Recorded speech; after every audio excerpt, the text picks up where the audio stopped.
Warning. This podcast contains spoilers. Third World Cinema Club. And the next film that we'll be talking about is the latest cinematic experience from Wow. Okay. master filmmaker. Wow, ganun. Wow. Joventan. Yan. Suarez the Healing Priest. Napainom ng kape siya.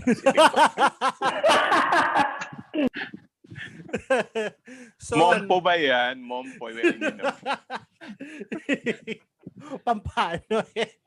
Pero this is a film. Ewan ko kung commissioned ba or anything by the original guy. This is a biopic slash I don't know slash something about the Healing Priest. Ano ba pangalan niya? Fernando ba yun? Basta Francisco? Fernando Suarez? Fernando. Kasi FPJ daw yung ano. O yan pinanood ko siya. Diba? Fernando P. Suarez. Ganon. Yun. So, he's a priest who had a reputation for healing the sick. Na he even allegedly raised someone from the dead. And this is a film that chronicles his life, but also I guess I'll start a little bit about my thoughts about the film. It also feels a little, kumbaga, defensive because this guy had a lot of, I don't want to say detractors, pero a lot of critics because he was embroiled in a lot of controversy, including embezzlement of funds, which included yung meron siyang papagawa sanang statue ni Mama Mary, isang higanting statue ni Mama Mary. Tapos biglang hindi nag-materialize yon kahit na may pera siya and dinonatan na siya ng lupa na I think ng San Miguel Corporation. And the other one is our allegations of molestation and sexual misconduct towards very young boys. Charges of which were dropped by the Vatican shortly before he died. No? So, yun yung context nito. He died in playing tennis at the Alabang Country Club. So, siguro inatake sa puso or something. Oo nga daw. So, Rafi who's just joined us, yan. What are your thoughts on Suarez the Healing Priest? Surprisingly, I feel like it's Joventan's cleanest film to look at. There are a lot of scenes in the film that are well directed. I'll try to not spoil the films as much as possible so that everyone else can look at it. Siguro I have a qualm with films that are or biopics rather that are too, I agree with you, Doc, na masyado nga siyang defensive. Parang it portrays the lead character, si Father Suarez, as, a holier than thou human being. Mm-hmm. And I kind of didn't like that kasi parang, tinake away natin yung humanity niya. Parang masyadong goody two-shoes yung character niya. Parang I'm perfect. Parang masyadong idealized yung version ng character niya. Hindi tayo nagkaroon masyado ng game dun sa narrative eh. Parang pinakita lang natin yung nangyari sa buhay niya, lahat ng mga experiences niya. And parang even with the issues and even with the conflicts that arose in the film, wala tayong reason to gravitate to the character at all. Parang okay na yan. Ganun yung naging feeling ko dun sa film. With John Arcelia's character, because we all know that John Arcelia is a great actor, as seen in a lot of films like General Luna, for example. I feel like in this film, hindi niya masyadong na-showcase yung acting chops niya. Masyadong, I mean, he can do a stripped down character very well, but in this film, parang masyado siyang laid back, masyadong monotonous. Siguro nga, it's contributed by the screenplay na ganun nga yung takbo ng pelikula. So, it doesn't really have much to gain. What I really want to highlight or what I want to stress out though is that yung yung merong isang particular character dito portrayed by Dante Rivero. I feel like he's the standout of the film kasi nga the way that Dante Rivero played the character, it all went very smoothly, it all went very well. At saka the dedication that he's shown to the craft, I feel like he's improving more and more on his acting, especially after kung paano hinihintayan that it happened 2 years ago. So, ayun. In terms of the direction or in terms of how the film went on, there definitely were a lot of directorial choices that were well made. Iniiwasan kong magbigay na masyadong spoiler. Okay lang, actually. Okay lang, spoil mo na. Ayoko. Gusto ko mapanood ng tao eh. Namatay ba siya? Ha? Namatay ba siya? Yun ba yung spoiler mo? Joke ba Hindi yun? naman. Charot. Hindi, Para yung ayun. mga Bonifacio film. Oh my God. Hindi, Namatay pero pala yan. sa dulo. Okay. I feel like Joven as a director, from the films that he's made over the years, although I admittedly haven't seen a lot. Siguro napanood ko lang talaga is yung Pare Mahal Mo Raw Ako tsaka Otlum. I feel like he's improving more and more in his craft, and siguro with enough time and enough experience. Charot. Mas gaganda pa yung pelikula. Ayun. Gusto ko lang ding dagdag doon sa sinabi mo, Rafi, na regarding John Arcilla na hindi niya na put out yung kanyang acting chops. Kasi parang for a film about Father Suarez, a lot of the people, parang he does not figure a lot in the movie as a character. Parang ang main na nangyayari sa pelikula ay may mga taong pinag-uusapan siya. 'Di ba? Tapos more or less yung judgment nila, ay siguro wala namang ginawang masama si Father, ganyan-ganyan, mabait naman si Father, ganyan-ganyan. Pero the man himself, aside from I guess a few flashbacks tsaka yung mga usap-usap niya with yung bishop ng archdiocese niya, wala kang matututunan regarding his character per se. Parang nakikinig ka sa chismis about Father Suarez.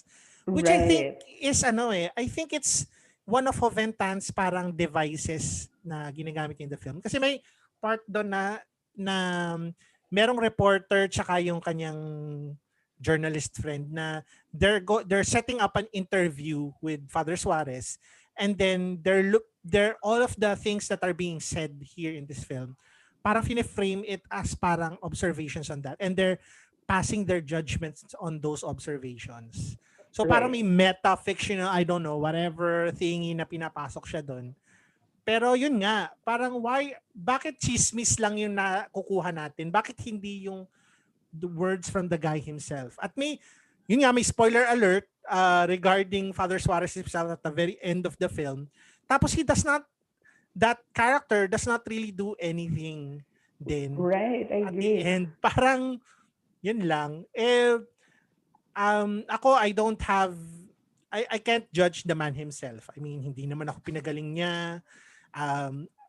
Admittedly, I'm a skeptic. Parang, kunyari, parang kung healing priest siya, bakit niya hindi hiniling yung sarili niya bago siya mamatay? Pero alam mo yun, I'm not gonna take people's belief in him away from them just because hindi ako naniniwala. Pero that said, sana the film could have done a better. I mean, the film isn't that bad, but I hope it could have done a better job than just framing him as this saint. Kasi we don't get to see all of the dimensions he has as a person. Why should I believe in him? I feel that this is a film directed more towards his believers than people I who agree. Yeah. than people Skeptics who na. want to than skeptics. Kasi this will not work on skeptics. But for people who already know Father Suarez, who believe in him, who has been healed by him before, this might be a nice, it's very star-studded. Baka ma-enjoy nila to. Yun lang. And yun yung main qualm ko, Doc, kasi parang it takes away from the essence of cinema, of filmmaking. Kumbaga, even though cinema in and of itself is subjective, parang nawawala yung in a way unbiased nature niya towards characters kasi nga framed yung person uh, as this godlike inexplicable type of person. And one of the things hindi ko makalimutan na for some reason lagi ako nare-remind sa film is a film released 2 years ago by Adolf Alex na pinag-usapan niya in the first part. Yung pastor with Ipe and Gina Alahar. Philip and mas na-appreciate ko ngayon yung pastor over Suarez the Healing Priest kasi with pastor kasi nakita mo yung journey ni Philip Salvador kung paano siya tawag dito, imperfect as a character. Gaano ka-human yung character niya by nature. Na nag-start niya, na nagtatry na siyang mag-reform. There's this road to reformation and that's through being a pastor. And then eventually, he goes back to his evil roots because of the things that are going on with his family. Whereas with Suarez the Healing Priest, wala lang, it's more or less a presentation of everything that he's done, and despite all of the issues and all of the clamor surrounding his life, surrounding all of his actions, walang proper resolution to really deal with these issues or problems kasi yun nga, pinakita lang natin na ganitong tao siya na kind siya or whatnot. And that's fine if ever it's true, kung ganun man nga yung nangyari. But then again, parang in a world wherein everything is imperfect or imbalanced, how exactly sure are we that this character is like that, na this person in reality is like that? Yun nga. Manny, Nicole, any more thoughts about Suarez before we move on to our next film? Ayun. Para siyang obituary. Parang gano'n na ginawa tong film para magsabi ng good things. Pero ang issue ko sa kanya, pinakamalaking issue ko sa kanya, wala siyang backbone, walang structure. Pero dahil tingin ko hindi maayos yung script kung ano yung gusto niyang gawin. Kasi may mga moments siya na parang a day in the life of a priest, 'di ba? Parang nagkikwentuhan lang sila nung bishop, si Dante Rivero. Tapos may part na parang nagdi-discuss siya about journalism, tapos may part na yung inside the Catholic Church na may mga issues din. Nakakaliw kaya yung mga intrigero na mga bishop na nagmi-meeting sila. So parang it's pro-Catholic pero at the same time nagtatry siyang magpasilip nung other side nung simbahan.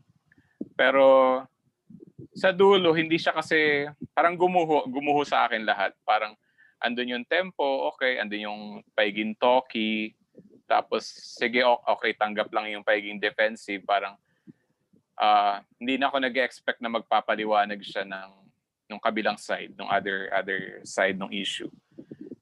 At ayun nga, parang sa dulo, siya, nagwatak-watak sa akin, hindi siya buo. Pero nakikita ko na may mga potential nga, may mga moment naman siya. Yun. So, yun. Yeah. Okay, Nicole, anything? Agree ako actually sa sinabi ni Manny. And siguro ang pinaka possible reason kung bakit hindi na maximize masyado is that parang ang least concern niya nga is yung main subject itself. So sobrang hindi niya alam kung ano yung gusto niyang i-focus kay Father Suarez. Tinry na lang din niya kung ano-ano. And in the end, wala masyadong na-establish. Kahit yung approach niya na, yun nga, di ba, most of the flashbacks, medyo MMK siya sa umpisa. And then nagtapon na lang din siya ng mga testimonials from... Ayaw ni Jim ng MMK, pero sige. Ay, magpakailan mo. Ayan na. Oh my God. Chika ka. Super chika. Ang hirap yan, lagyan ng subtitle lang ang magpakailanman, ang haba, 6 segments. Kasi ayan na-try ko na siyang ayan ang sinasabi ko, di ba? Tapos, Ayun, so parang least pa siyang interested dun sa main subject niya. Though, siguro, ayun nga, overall, hindi naman siya horrible film. Hindi siya, um, parang hindi ka naman manghihinayang sa kanya. Pero ang una ko talagang napansin is, ang dami niyang cast members. Like, parang 3 minutes na. So, I guess it speaks din sa, hindi ko alam, advocacy film ba tawag niya dito? Or malakas lang si Ubentan makakuha ng, pwede na siyang talent scout sa dami ng artista nakuha niya. Pero parang mas tanging yaman times 3 yung level ng artista niya dito. Nga. Actually, lakas niyang Diba? lakas niyang maka-roles eh. Pati sa hindi lang to yung first eh, pati yung Damaso, madami din siyang mga Ay, oo.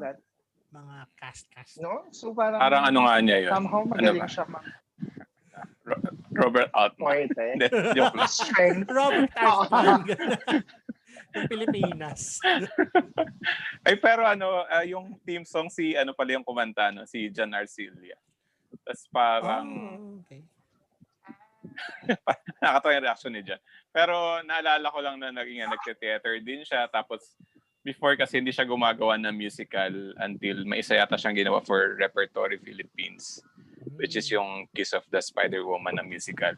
Tapos, wala lang. Parang nung kumanta siya sa dulo, nakita ko yung credits na si John Arcilla pala yung kumanta. Parang, okay na rin. Okay na, let's move on to the next film. It's a movie by Topal Lee titled Mang Kepweng, Ang Lihim ng Bandanang Itim. Okay? So, this is the second in an apparent trilogy na Mang Kepweng Returns featuring Vong Navarro. He's continuing his parang albularyo work in that province or somewhere. When he realizes na his powers are beginning to wane, nawawala yung polka dots dun sa mahiwaga niyang bandana. At the same time, a magical kingdom is under attack by a gang of bad people who have stolen a identical black bandana which has the power to cause diseases. So, it's up to Mang Kepweng and his band of merry friends to save the day. Yon. So, Manny, what did you think about Mang Kepweng, Ang Lihim ng Bandanang Itim? Okay lang siya. I mean, hindi naman siya, hindi siya offensive. Offensive ba siya? Parang hindi naman siya offensive. Hindi ko naman siya nakitang, pangit. Ang sa akin lang, parang nahinayang ako ng yung mga ganyang fantasy films na pwede natin siya kasing palalimin, pwede nating kuhaan ng inspiration yung current situation sa Pinas. Since naglagay na rin tayo ng dark forces and all, pero sana mas naging makabuluhan yung film kahit na mababaw. So dahil nga ganun, parang bumagsak ulit siya dun sa yung mga films na ayaw natin pag MMFF, 'di ba? Like yung mga Vice Ganda, Vic Soto. Parang biglang bumagsak siya sa ganun kahit na parang may may labor of love naman yung film, mas maayos naman yung mga CGI niya and all. And ayun nga, parang nakakatawa naman yung ibang eksena. Like yung inihian ni Benji para sa yung multo na madre, grabe natawa ako doon. Tapos yung paglalagay nung polka dot sa dulo. May mga moment naman siya na natawa naman ako ng konti. Tapos parang napansin ko nga na parang napanood nila yung mga lumang Mang Kepweng kasi parang ganun yung recollection ko doon sa mga. Huwag niyo na itanong kung kailan yung Chiquito days na Mang Kepweng. Pero parang ganun yung recollection ko ng mga lumang Chiquito or Redford White. Parang pupunta sa isang bahay tapos may mga kung anong mangyayari doon, kailangan nila makatakas. Tapos parang na-capture naman siya dito sa Mang Kepweng na to. Ayun lang, parang wala akong masyadong comment sa kanya. Agree din, na-enjoy ko siya. Hindi naman siya, parang it's your usual, parang friendly, parang inoffensive MMFF film. Surprisingly, mas nagustuhan ko to kaysa doon sa unang Mang Kepweng ni GB San Pedro. Hindi ko ewan ko kung parang ano lang ba ako, wala ba ako sa mood nung pinanood ko yung una or what. Pero di ko alam, na-enjoy ko to. Tapos, meron namang motivations yung villain nung kwento. Although, parang after nun, parang ano na nangyari, parang wala follow through. Pero yun lang. Okay naman.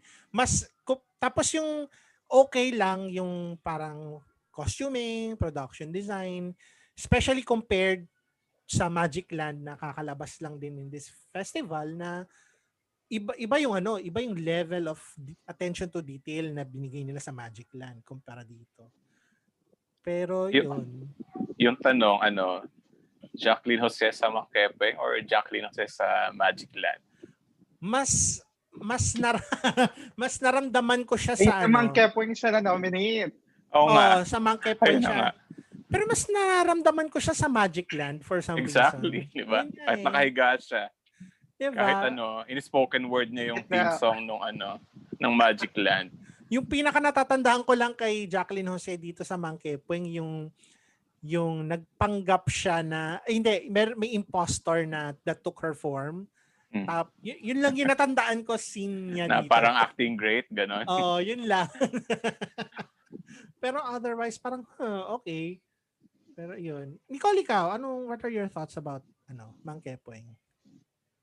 Actually, yun, may scenes na natawa ko. So,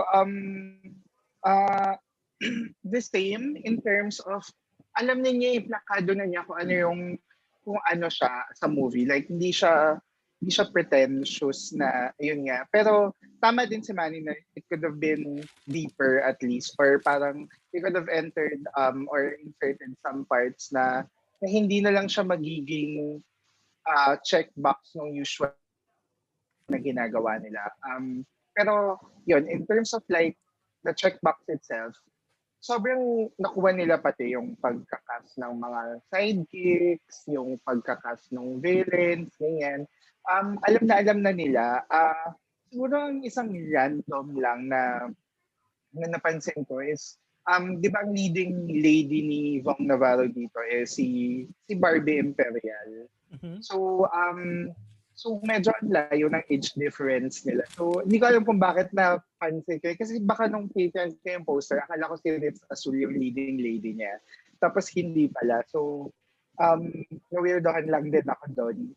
Inisip ko siya sa context ng inisip ko siya sa context ng parang sa Hollywood na kaya sabi nila na how yung mga leading ladies sobrang babata compared sa leading men. Tapos naisip ko na parang, medyo may ganun din dito, pati doon sa Coming Home.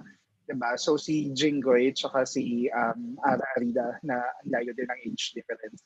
So yun yung main takeaway ko. Tapos trilogy pala siya, so magkakaroon ng isa pa. Okay. Anong hindi sa MMFF? Pero, let's see. Yung bang una, MMFF yun? Hindi na. Parang hindi yata siya nakapasok. Hindi siya MMFF. Reject. Kasi pinalabas nila agad ng January. Parang ganun, di ba? Yeah, Yes. Doon siya sa 2016 nag-attend. Yung kakaibang year, supposedly. Sila Sunday Beauty Queen year. Oo. Okay. Any more final thoughts before we move on to the best film in this festival? Ganon?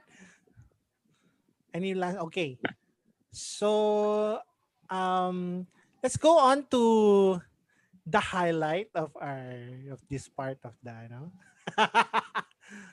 Altantay's Pacboys Takusa. Wow! Siya rin yung pinakamahaba, di ba, na film? Yeah, at 2 hours and 3 minutes ng loob of torture. The film is about 4 serial philanderers. Talaga, nag-explain ka pa. Gusto ko na hindi niya kailangan. Gusto ko hindi na kailangan explanation. Baka kasi gumanda pa yung pelikula pag may synopsis pa. Baka akala nila deep pa tong...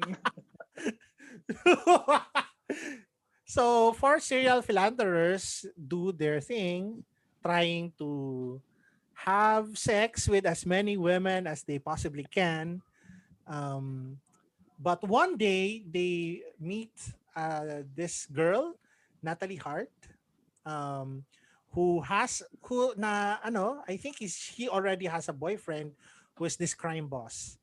Gary And Lim. si Gary Lim yon, and shenanigans ensue. Basically yun lang yung plot. It's not really worth a lot of brain cells, but ano sige, sino gusto mag-volunteer? Ako na. Naku po. Diyos ko, Lord. Sige, Kasi Rafi. pinanood natin to, Doc. Ah. Kasama si Louie, di ba? Kasama tayo. Seryoso talaga yung first hour, tiniis ko talaga siya. As in, talagang gusto ko maganap ng ng positive something. things to say. Oo. Mm-hmm. Meron naman, ang ganda nung camera. Ganda nung camera ginamit nila. Anong camera? Camera work or camera ni Jano dun sa photography thingy niya? Hindi, yung camera work. Parang wala na, ang ganda niya lang tingnan. Oo, yun lang. Okay. Ewan ko, kasi I can't believe films like this still exist in 2020. Ganon. Hindi, wala akong nakuha, wala akong take away dun sa pelikula at all. That siguro we should stop clinging on to misogynistic men. Hindi ko alam kung yun yung message ng pelikula, pero of course, with Altantay's work in the past, how sure are we?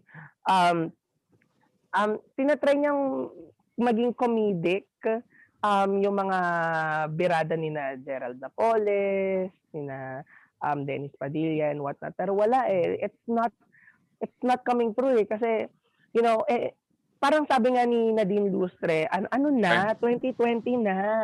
Like, wala pa rin ba improvement? Wala pa rin ba tayong tawag dito, progreso dun sa type ng filmmaking na ganito? Parang stuck na siya dun sa idea na it's just to please or to entertain. But again, the purpose of cinema is for you to get a purpose out of it. Diba? Puro purpose. Parang walang sense. Parang nandun ka lang.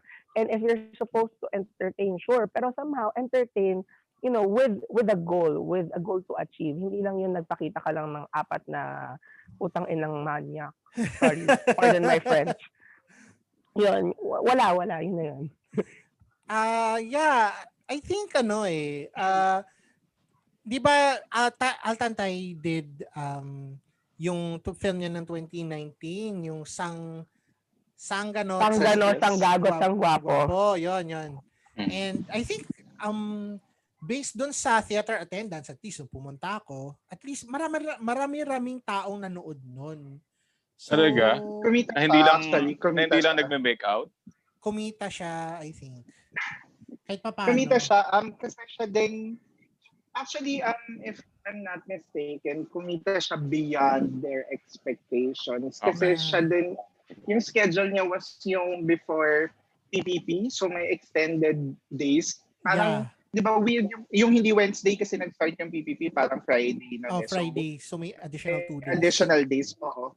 Tapos, ang alam ko, they maximize, or na-maximize nila yung 2 additional days na yun. Kaya binalik pa siya, if I'm not mistaken, after PPP din. Yeah, surprisingly so marami na nun, usually mga matatandang babae, mga yaya, mga tandang lalaki, yung matutulog lang, naghihintay ng bus. Alam mo yun? Tapos siguro yung mga ibang tao din. So, yung may libreng sine.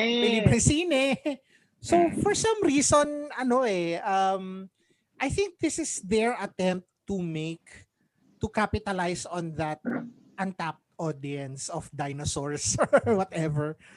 Pero yun, it really evokes this kind of humor na I think was very prevalent siguro nung 90s.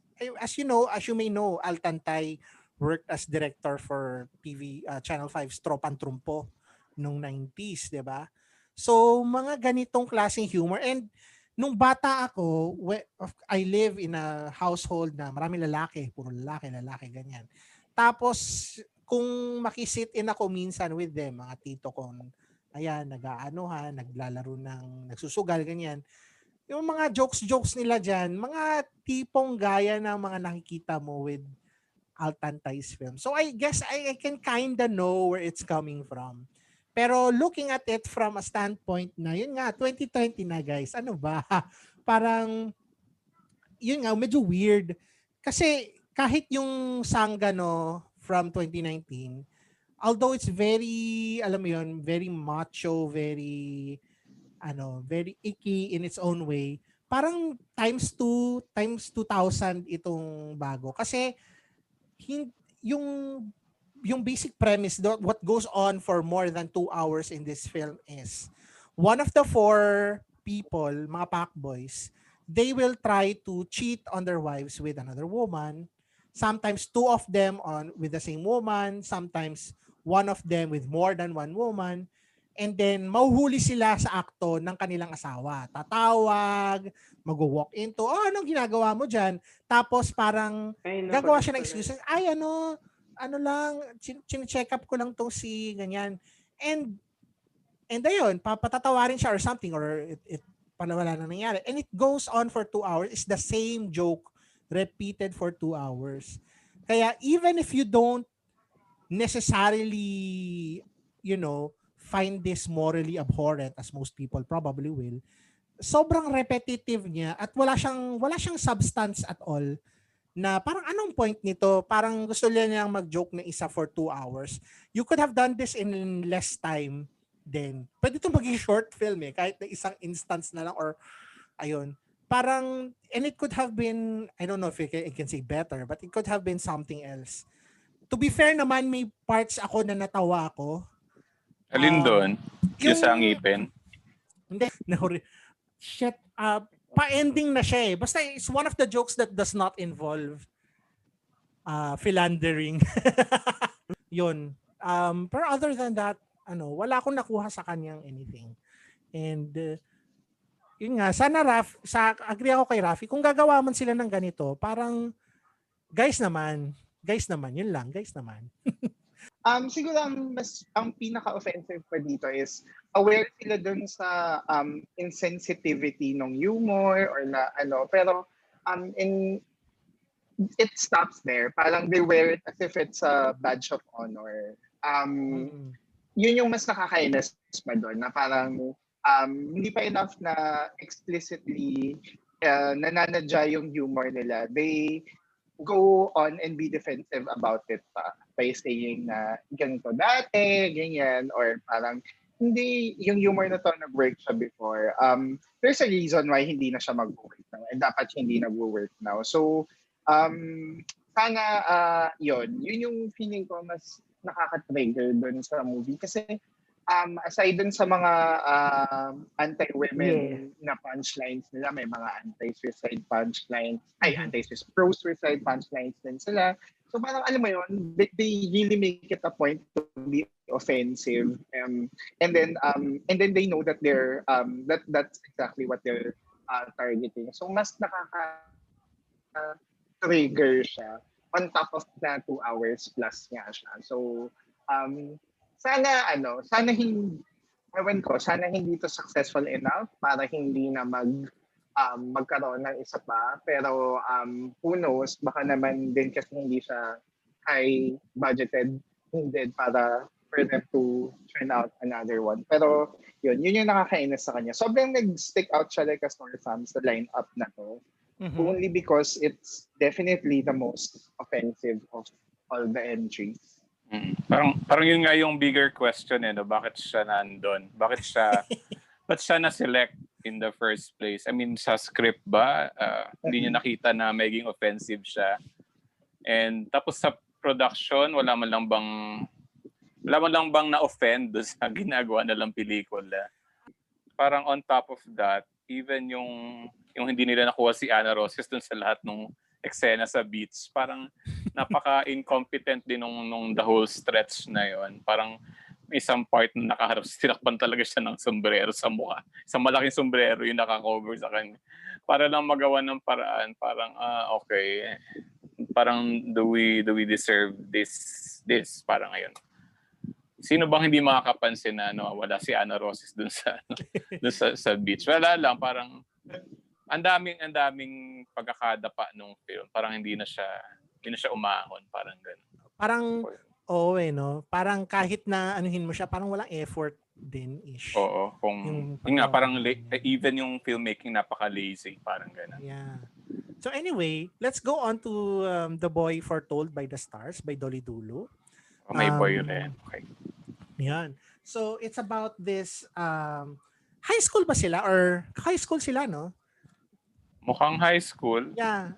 These two high school boys, Dominic and Luke, who meet each other at a religious retreat. So if anyone has gone to a Catholic school, yon malamang na-experience nila to, yung pupunta kayo, go overnight kayo. And they meet each other. Dominic falls in love with Luke, and he is also trying to see if Luke fits a prophecy given to him by a fortune teller played by Iamina, who tells him that yung parang magiging soulmate niya will be based on these particular clues. So, ayan. Siguro, Jim, ikaw, what can you say about The Boy Foretold by the Stars? Ang light nung atake dun sa film. So, they proudly, dinala nila yung label na the first BL movie nga na nagawa, di ba? Although, kasi ang pag sabi mong BL, ayan yung mga shaky na na tawag dito na stand regarding BL kasi pa rin siya, nagpo-fall pa rin siya with the gay category of films, di ba? And ang nagustuhan ko pa dito, magaling yung both actors, sina Adrian Lindayag and Ian Johnson, gano'n. Pero kasi ako dito, mas na-impress ako with Ian Johnson. Well, magaling naman talaga si Adrian Lindayag, and napakaganda na merong representation ng femme, no, sa film. Ang na-impress kasi ako kay Ian Johnson dito is siya yung nagdala ng balance dun sa portrayal nila both ni Adrian Lindayag. And nakakatuwa because for me, I believe na yung ganitong klase ng pelikula is parang nagtitake risk or gamble yung producer kasi hindi mo alam kung tatanggapin talaga siya ng tao. And ang nakakatuwa doon ay nakikita naman natin sa mga posts sa social media na warm yung reception ng tao regarding the film. And yun, maganda yung pelikula, and even the soundtrack itself maganda rin. Maganda yung soundtrack. Actually, malaking factor yung soundtrack. Diba? Yes. Para dun sa buong film.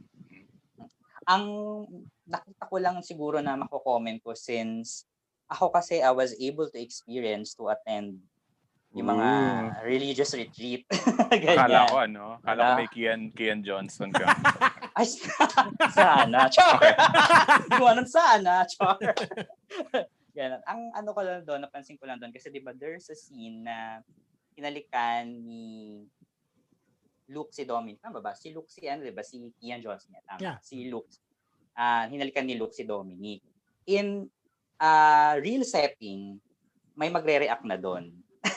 Hindi pwedeng walang makapansin noon, because that's very for a conservative, let's say conservative Christian or Catholic retreat, may bantay dyan merong adult. So kailangan kakausapin yung dalawa, because that will cause questions dun sa mga attendees na bakit inaalaw yung ganong actions, ganon. And then mukhang for experience nga to. Ay, basta may ganun ako experience pero ayun na nga ibang story. Ibang story yun. Pero hindi naman nakahuli. Kaso tawag dito na issue. Pero well, nalinaw namin yun kasi older naman sa akin yun roommate ko lang during that time na we had that retreat. Diba? Parang question lang kasi bakit daw ako yung pinili na roommate, na dapat hindi pwedeng mamili ng roommate. Kaso kasi kami, we know each other a lot, and then sinabi rin naman nung kasama ko na better na si Jim yung kasama ko, kasi kung hindi si Jim yung kasama ko, baka iba yung mangyari or may temptation na baka mag-duel siya doon. So nung yun, na-issue kami because pinili niya ako. Tapos yun, Well, Ay, Yes. pinili Na ka ano yun, na. na- Yee! Umabot hanggang Quezon yung buhok mo. Eh,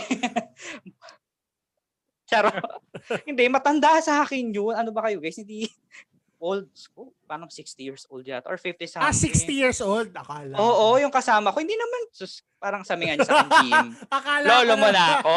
Lolo mo na ako. Ganyan. Tatay mo na ako. So, oo nga eh. Yung mga to naggagawa ng mga issue. Ganun. So, ayun. Katulad, di ba yung, although iba siya ng ano, pero yung mga ganung, lalo na yun, di ba, in The Boy Foretold by the Stars, na very very obvious na naghalikan. So, may magre-react dyan. May naalala akong film, no, yung kay Adolf Alex, yung 4 Days. Yes. Yung kanila, Mikoy Morales and Sebastian Castro. In-explain kasi yung eksena na naghalikan sila sa ending. Tapos iba nasa UP sila and then hindi nag-react yung mga tao because alam naman natin that UP as an institution, may freedom dyan, di ba, na okay sa kanila LGBT. But in a religious setting, lalo na dito sa Philippines, conservative pa rin or may double standard. So, I think yun yung major takeaway ko lang na parang bakit walang nag-react doon sa part na yun na naghalikan. Pero yung mga halikan, pinapakita na parang walang tao doon sa area. Parang in the middle of the night. Di ba? Di ba pa lahat ng halikan? Tama ba? I mean, wala namang halikan na meron pero na sa public. Hindi sa public. Kumbaga yung, di ba yung may sila sa light and then may mga attendee na iba. Napansin mo yung eksena na yung may attendee na iba. Nakakasama na partner. Sabi ko, bakit? Ang dami nila, hindi sila nag-react doon. Okay. So, yun. Actually, ko na siya napansin. Yun. Ay, yun. Rafi, ikaw, your thoughts about this, The Boy Foretold by the Stars? Sobrang, niya lang, sobrang pure. It's a very pure and it's a very honest film. Dama mo yung passion nung entire work. Alam mo na every single scene is handled with so much depth, with so much precision, to the point na all through and through napaka formulaic nung romantic story nila. Pero what I loved about the film so much is yung pagkaka-create ng character ni Adrian Lindayag. I mean, how often do you see effeminate gay roles in both film and TV these days, especially in Philippine TV? Madalas kapag effeminate gay role, sidekick, madalas lang sila for comic timing, for humor. Pero dito, siya yung lead. Siya yung heart and soul of the film na tawag dito na nakita mo yung story na kung paano siya nagmahal, kung paano niya na-identify yung sarili niya. And sobrang nakakatuwa na this film was created all through and through, kahit na siguro may marami kang mapupuna about the narrative, pero hindi mo siya mapuna kasi dama mo lang siya. It's a film that weighs more on the emotional quality of it rather than the cinematic quality of it. Pero it just so happens that the cinematic quality of it is just as good as its emotional quality. Agree ako kay Jim na kasi many people already know Adrian Lindayag and I don't know Kian Johnson. I think this is the first film that I remember from him. Ang siguro major quibble ko lang dito is, di ba nga kapag BL, or the way it's portrayed, madalas, how do I say it again? Madalas villainized, antagonized ang babae. Dito kasi meron pa rin ganon, with the character of Karen. So, siguro, in a way, yun lang naman yung quibble ko sa film. Pero again, sobrang sobrang light niya lang panoorin. And parang sabi nga nung kaibigan ko na si Jayla kanila, para siyang belong dun sa Catholic School Cinematic Universe along with the lines of Lady Bird, ganyan. Yung pag-discover mo ng sarili mo in a what do you call this, in that setup, in a Catholic school setup and whatnot. And nakakatuwa kasi yung pinaka-irony ng film kasi 'di ba is may retreat siya, 'di ba? And madalas ang mga bakla um portrayed siya as tawag dito, sin, someone who commits sins kasi nga homosexuality is perceived as a sin. Pero in the film, sila pa yung nag-organize ng retreat. So, ayun, nakakatuwa lang na even though there's an irony, parang in a way, may progress siya. And I've always said to many of my friends na I am a firm advocate of progress over perfection. And this film captured that. Na we're miles and miles away from perfection, but there's always progress in everywhere we see. And progress can be seen even through love. Love as a verb. And yon, napakita yung love as a verb, yung structure ng love as a verb through the love story of Kian Johnson and Adrian Lindayan. Meron pala ako idadagdag kasi nabanggit na ni Rafi, no? So ang maganda pang part dito sa The Boy Foretold by the Stars kasi nakita natin na yung character ni Adrian Lindayan kahit na femme or effeminate, diba? Nakita natin na yung searching siya in spirituality aspect, ganon. And total, nabanggit mo na yung Catholic Cinematic Universe. Another film siguro na pwede nating ma-associate, although malayo, no, is yung Billy and Emma. Kasi may ganun part na parang, okay, naalala ko yung Billy and Emma with The Boy Foretold by the Stars. So, yun lang dadagdag ko. Hindi ako na magsalita masyado. Ayun. Any more thoughts from the floor? Nicole or Manny? Parang may sasabihin si Nicole. Nicole. So, yun yung favorite MMF niya. So, go ahead, Nicole. Hindi. Pero, oo. Ito yung favorite ko dun sa lineup. Siguro kasi very, as mentioned, very pure. It wears its heart on its sleeves. And, sobrang refreshing niya lang. I think, stand out siya kasi then in a way na it's not a template MMFF movie. So, in that aspect, sobrang, it's more refreshing. Well, obviously, alam natin lahat na sine Filipino dapat siya until na-postpone and then nag-risk sila for MMFF. And sabi ko nga, it could not have gotten a better and bigger platform than the MMFF. So I'm happy to see its inclusion sa lineup, the response that it has been getting. Actually, pag dinisect mo yung pelikula, most of the comments I read na parang criticism or close to criticism is that it could have been deeper or could have had more depth.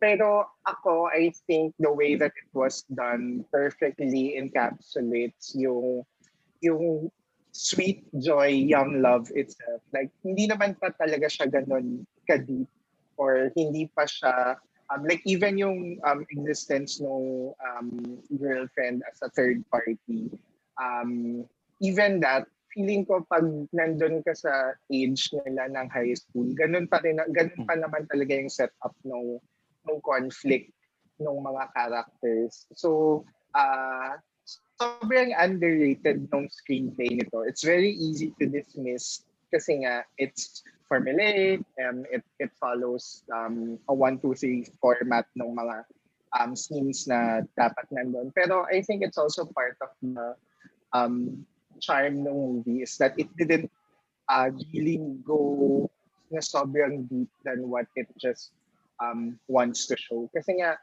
meron din siyang, well, they're promoting it as the first BL movie. So ako, with that, sobrang satisfied ko sa film. And again, yeah, ito yung favorite movie ko sa lineup this year. Yun. Final words before we move on to the final film? Okay, ay nasabi niyo na naman lahat ng magaganda dun sa film and I agree naman ako dun. Pero idadagdag ko lang na siguro yung best part for me is yung mga millennials dito, parang they are depicted as very independent.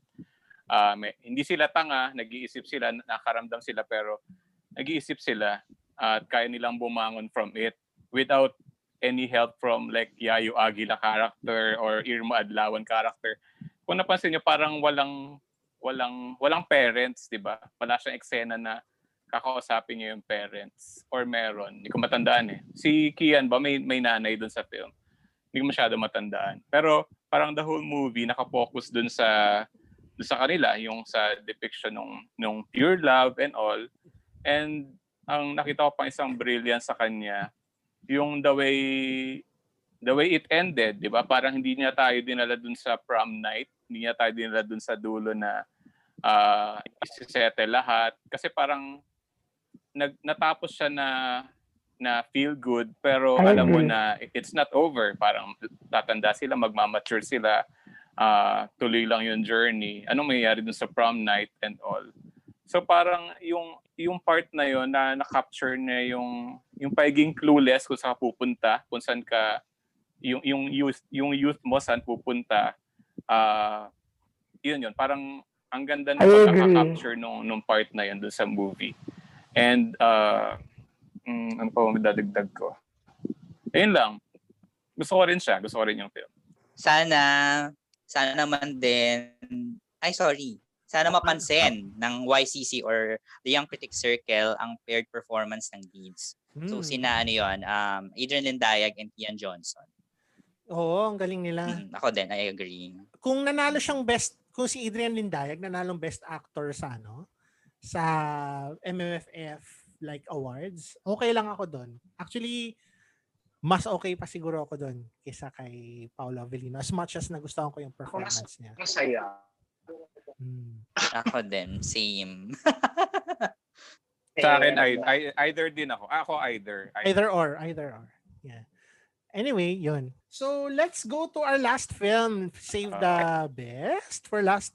It is Antoinette Hadaone's Fangirl. This film swept almost all, if not all of its awards at the MMFF Awards ceremony. And we'll be having a dedicated episode for that later down the line. But for now, let's talk a bit about it.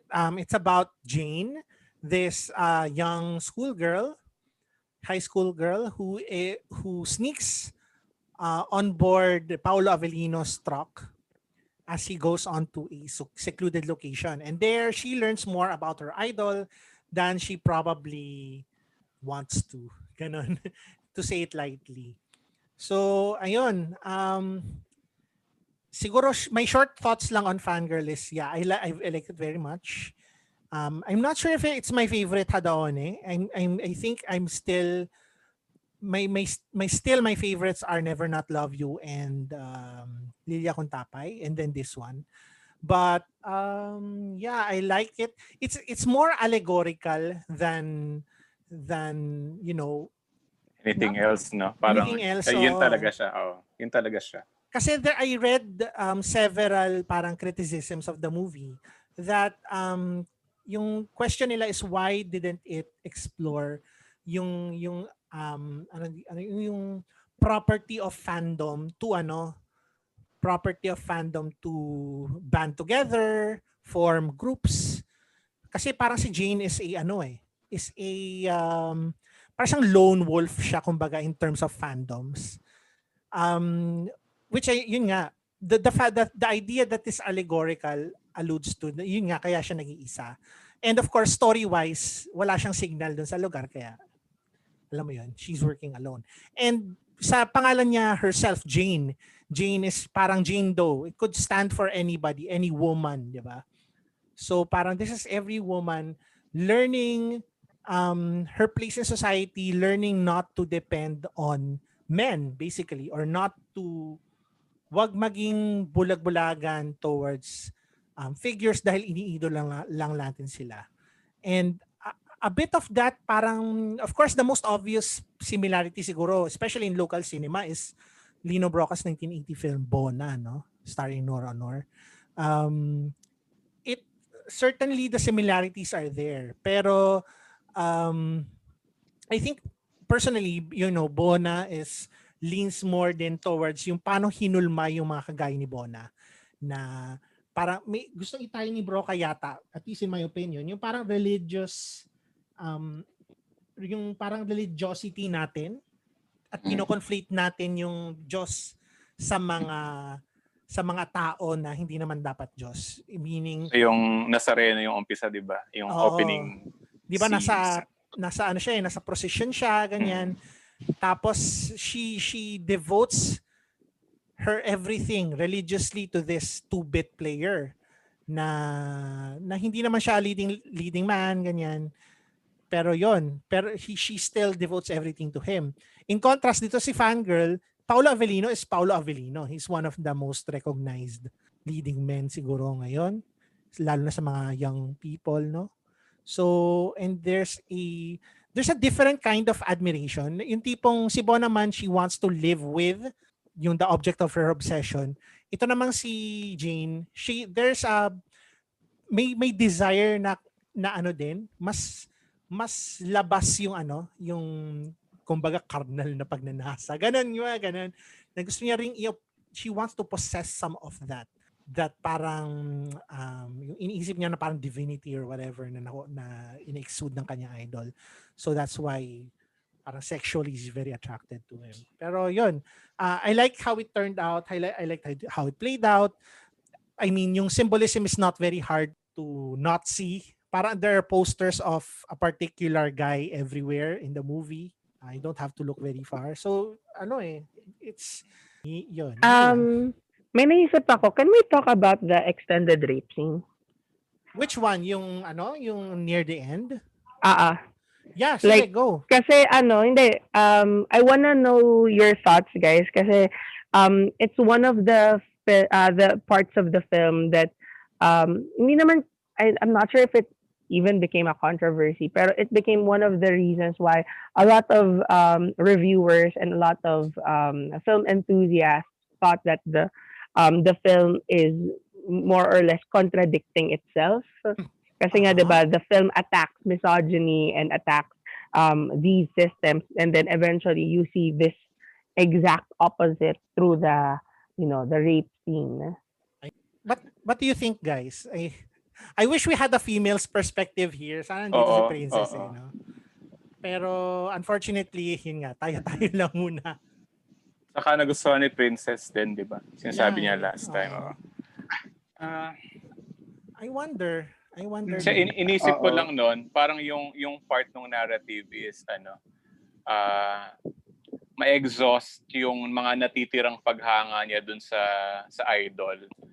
Parang yung rape is parang yun na yung peak, parang yun na yung pinakadulo na yun yung wala na. Wow, parang wala na. Wala ka nang mapipigang maganda dun sa idol mo.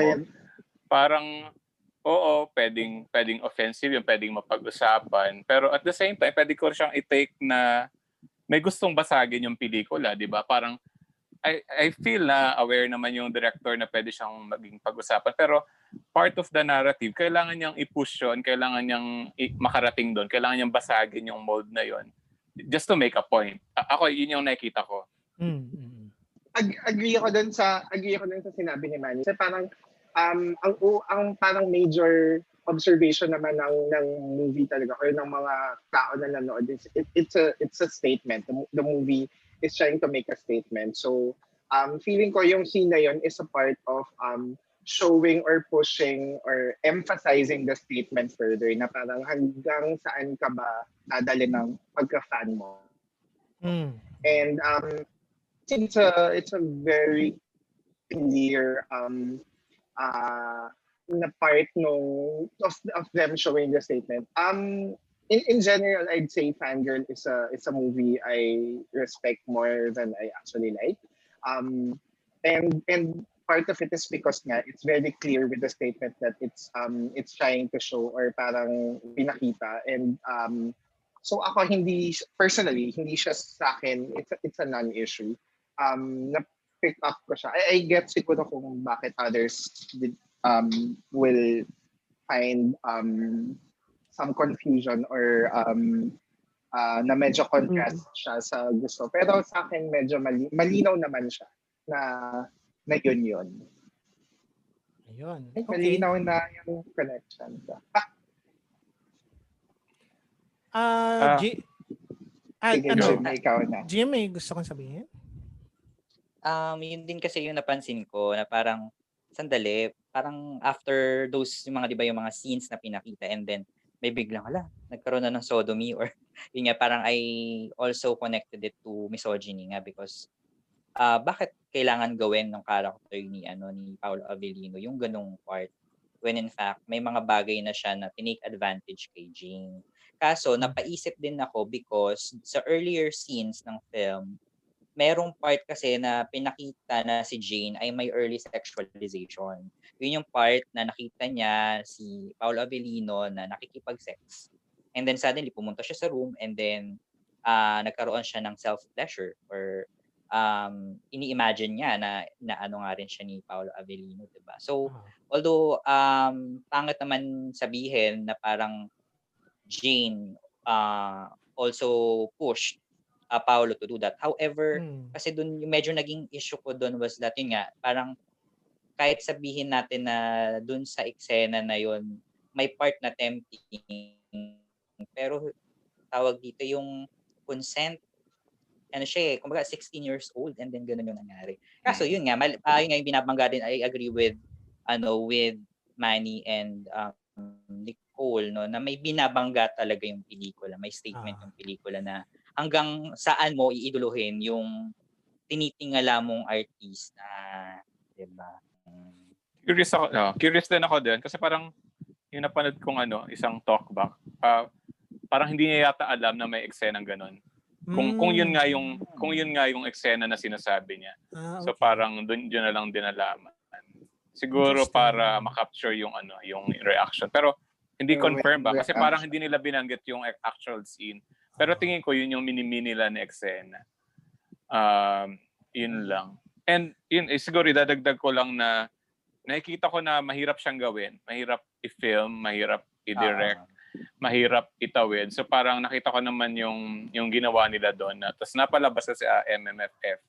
Parang dun sa opposite na ayaw natin na merong pack boys sa MMFF. Ito naman ito yung parang dapat nandito at nakakatuwa na nasa MMFF siya tapos napapanood ng mas maraming tao and hopefully hindi ito tungkol dun sa prosthetics and all, parang kundi yung big picture ng film sana makuha nila. In my opinion though, I agree with what Kuya Manny and Nicole said. Yes. At kasi kuya. Hindi sorry tito. na. Okay. Okay na yung kuya. Okay na. Okay. Hindi, OMG.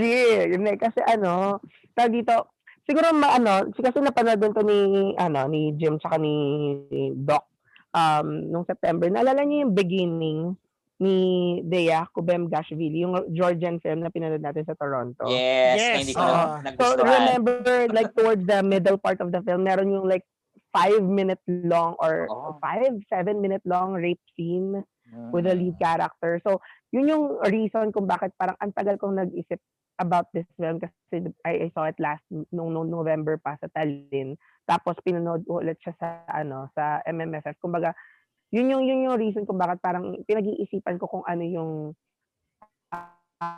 purpose niya or what. Kasi parang yun nga, it veered away from what you'd expect from the film. Pero it made me realize this time around na I think this is Hadaone or Antoinette Hadaone at her strongest or at her bravest, to attack such a system and to portray something. Although to some people, yun yung magiging polarizing factor dun sa film kasi a lot of people would think na it's too misogynistic, it's too gratuitous. But then again, with all of the with the context surrounding the characters of Jane by Charlie Dizon portrayed so well and so amazingly, and Paolo Avellino as well. Parang it's a necessary way to conclude all of the struggles that Jane had to go through. Kumbaga, kaya nga doon towards the end, diba, she's a changed person, she's a changed woman because of her experiences with Paolo Avellino's character na yun nga, that would make you agree with the tagline of the film, the never meet your heroes, never meet your idol. na dapat hindi nga sinasamba yung mga tao just because. Yun. I think with the film itself, napakatapang niya in the sense na nagawa niyang i-connect din yung system in a way to our current situation, in the sense na meron tayong mga taong sinasamba regardless if it's in the film industry or sa government or in the office or wherever we are, and then eventually you realize na eto ganito siya, na ito yung tao na to, but at the same time, at the end of the day, we shouldn't be blinded by the things that that makes us idolize these people, na dapat we know when to draw the line and when we should hold them accountable for the actions that they do. And I think that's what Fangirl gravitates on very well. Yeah, in my opinion, parang siya yung mas nag-lean on ako towards than Boy, pero both films are amazing and well-crafted in their own right. So, yeah. Kasi parang pinakita nga na parang before yung ending, hindi nag-iisip si Jane, 'di ba? Hindi siya nag-iisip. Parang yung dulo lang talaga. Which is, yun pa lang, parang that alone, parang ang gandang statement. Kaya hopefully nakarating sa tao yung part na yan. At saka hindi ako makaget over kay Charlie Dizon. She really is the MVP for Filipino films in 2020 after Four Sisters Before the Wedding and Fangirl. Speaking of, yun nga, you said Four Sisters Before the Wedding. Kasi yung character ni Charlie Dizon doon, ibang-iba sa character niya sa Fangirl. Siya yung younger na na Tony Gonzaga doon sa film na yun. Eddie talaga.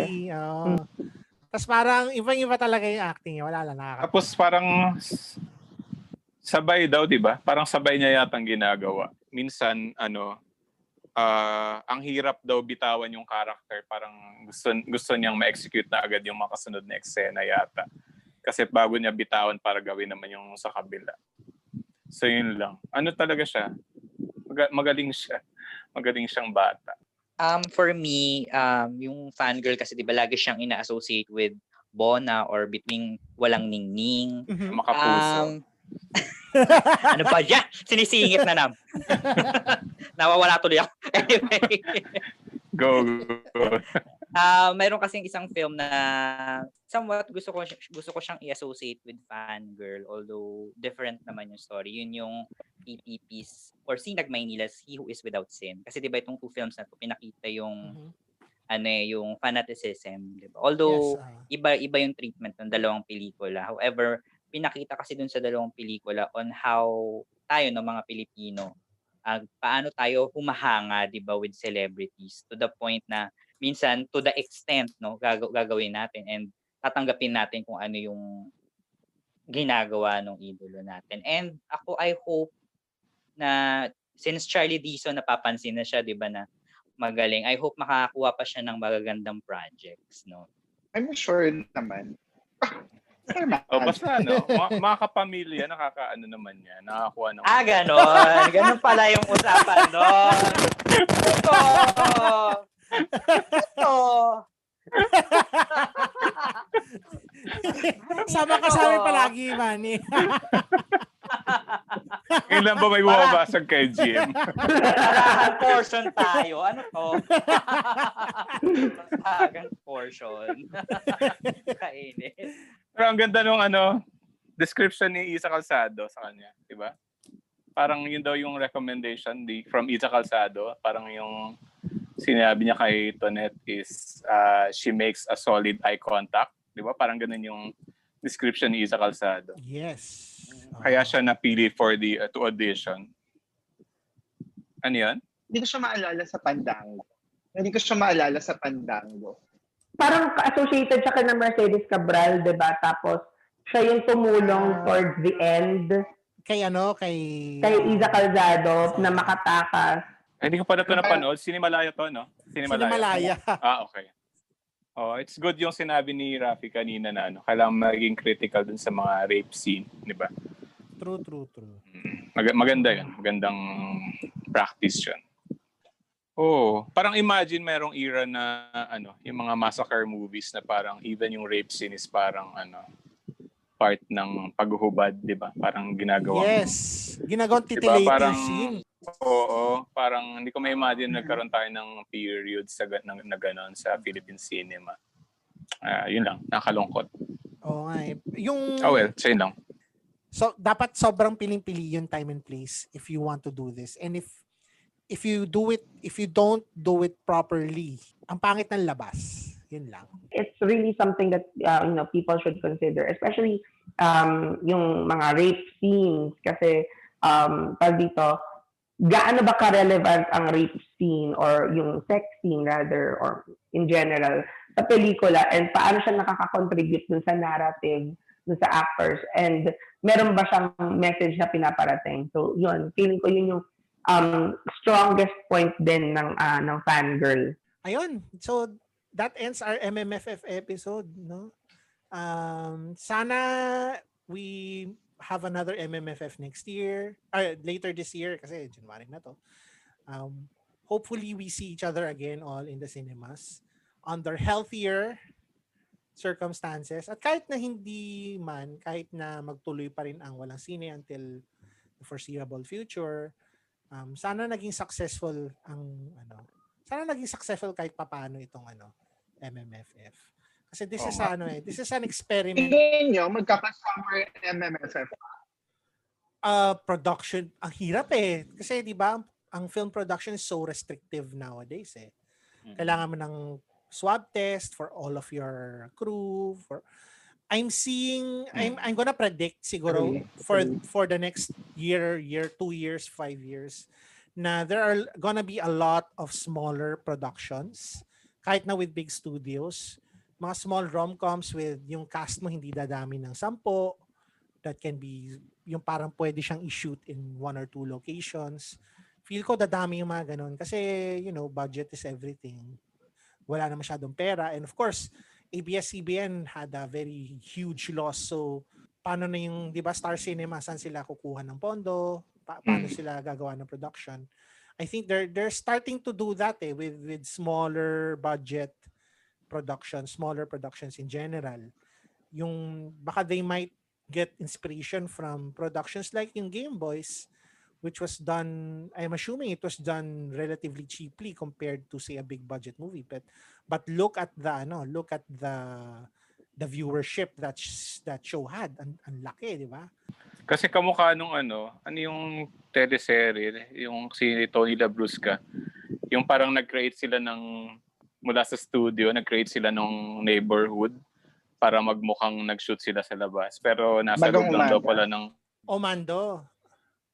Yung bang U-turn, binuo ba siya during pandemic? Yung Princess Diaries, ginawa ba siya during pandemic din? I think U-turn was done before the pandemic. Before pa, okay. Yung Four Sisters Before the Wedding, parang isang part doon na kunyari nasa Singapore yung batang Enchong, parang tingin ko casualty siya nung pandemic. Kaya ginawang ganun. Pero nag-work naman ng konti na kunyari wala muna siya dun sa bahay. Makati naman ito nung schedule issue nila. Kaya kunyari nasa Singapore na lang siya. Kasi yung hotel na gamit nila, parang na-maximize nila. Yeah. Siguro, ganun. Oo.